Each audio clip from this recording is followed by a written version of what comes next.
Welcome everyone. This is Mackin with Kat. I'm Mac, I'm Kat. and today we're gonna get into it. We're just gonna get straight into it. We're gonna have honest talks and great conversation. Honest talks, great conversation. Yes. So, topic we're going to get into today is cheating on your significant other. It's a very icky subject. There's no gray area, right? Everyone has a different experience. Oh man, I have a lot of heavy opinions with cheating. I'm not okay with it. I'm against it.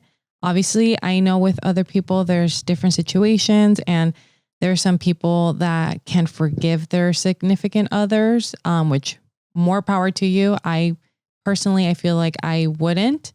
The act of betrayal, like I'm just not okay with that.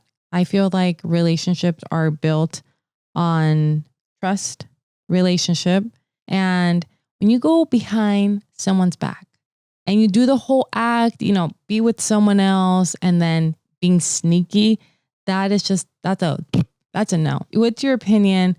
If it's cheating, is it a deal breaker or is it a wake up call? Wow. You can, and I feel like those can be both true, no? A wake up call in what meaning? Like in some cases, there hasn't been intimacy. There people bring that thing up. Yeah. Oh, I've heard of that. So, we haven't had sex. Yeah. So it's like, this stripper looks so good to me tonight. The stripper talks about my day, how your day's been.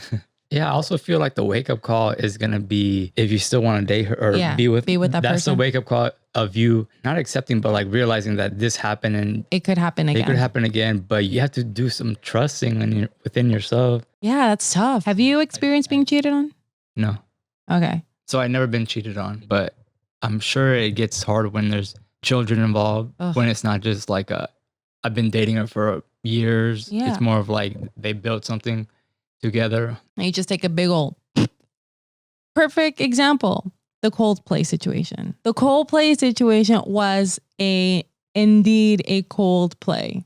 Indeed. You like that, huh? Indubitably. So the way it unfolded was just obviously the internet like blew up. They made memes out of it. But aside from, the funny part of the whole situation, which really it isn't all funny. It's just, it sucks. It's a really crappy situation for the significant other to just find out that the person that you are married to and you have a family with and you have been with them for many years, you see them on the internet as you're on the phone, just doing your regular stuff. You see a meme that says, breaking news, CEO and HR director are having an affair, and Coldplay literally called it out. Imagine being that wife. Oh. And how she found out about it. It's one thing to just have a cheater. Yeah. And there's another thing to find out the world knows. Yeah, exactly. About it. It's just icky. The act of it is horrible. But if you want to marinate it some more, like, oh, here's the world and they know about it too. It's a crappy situation. It's so crappy. Let's say they get back together, right? Mm. The resentment of like if we're joking around, and then it gets to like a point where someone said something like that, can bring up. And it's going to take you back to that memory. It will just ruin that moment, that dinner, that night. And then it's just going to bring you back to square one and of you questioning, why did I decide to be back with that person? You know what? I can totally agree with that because I went through it. I've been on the other side. I've been cheated on. A little backstory. In that relationship that I was in for 6 years, I had a gut feeling that my ex, how do you call it? Teammate? Ex-teammate? My former teammate. My former teammate. So I found out, I had a feeling that he was cheating. The weird calls, the whole the hiding of the phone and stuff of that nature. You just know when something's fishy with your partner, something's up and you have a gut feeling and that's your intuition. But he never admitted it, even though I would ask, like, dude, are you cheating on me? Because I'm going crazy because I'm feeling it and you're getting these random calls and, things like that. And no, I can never do that to you. I believed it. So then after a while, I still felt that gut feeling. And I was like, you know what? Obviously, I have a lot of resentment toward you because you're not being honest with me when I know the truth. And we ended things and then we try to rekindle things again.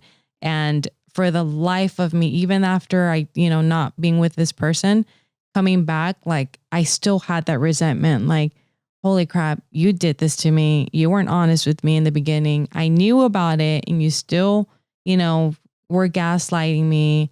And then even if they say I've changed, I would never do that to you again and things of that nature. For me, it's a deal breaker and it is a wake up call. Because if someone's able to go behind your back and just betray your trust like that, and them being aware that that action that they're committing is going to hurt you, and yet they still do it, for me, it'll be very hard for me to come back and just look at you and be like, baby, you screwed someone else.